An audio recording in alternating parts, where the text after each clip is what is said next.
Hi எல்லாருக்கும் விநாயகர் சதுர்த்தி வாழ்த்துக்கள். எங்கள் வீட்டு விநாயகர் சதுர்த்தி எப்படி போச்சுங்கிறது தான் இந்த வீடியோவில் பார்க்க போகிறீங்க. எப்போவுமே நாங்கள் குட்டி விநாயகர் தான் வாங்குவோம் வீட்டுக்கு. ஸோ அதே மாதிரி குட்டியாக ஒரு விநாயகர் வாங்கியாச்சு. விநாயகர் வாங்கிட்டு வரும்போது பழங்கள் அப்படியே பூவும் வாங்கியாச்சு. விநாயகருக்கு பேக் சைடில் வர மாதிரி ஒரு டிஐஒய் டெக்கார் பண்ணலாம் அப்படிங்கிறது தான் பிளான்.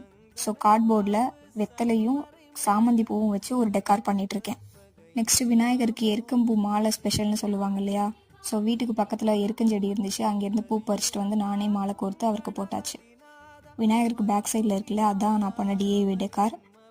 அப்படியே இலை போட்டு அதில் பழங்களும் பொரியும் வச்சு நம்ம வீட்டில் செஞ்ச கொழுக்கட்டை, சுண்டல், பொங்கல் இது எல்லாத்தையும் வச்சு படைச்சாச்சு. அப்படியே எல்லோரும் சாமி கும்பிட்டு முடிச்சிட்டோம். இப்படி தான் எங்கள் வீட்டில் விநாயகர் சதுர்த்தி போச்சு. நீங்கள் எல்லோரும் விநாயகர் சதுர்த்தி எப்படி செலிப்ரேட் பண்ணீங்க அப்படிங்கிறத கமெண்ட்டில் ஷேர் பண்ணுங்கள்.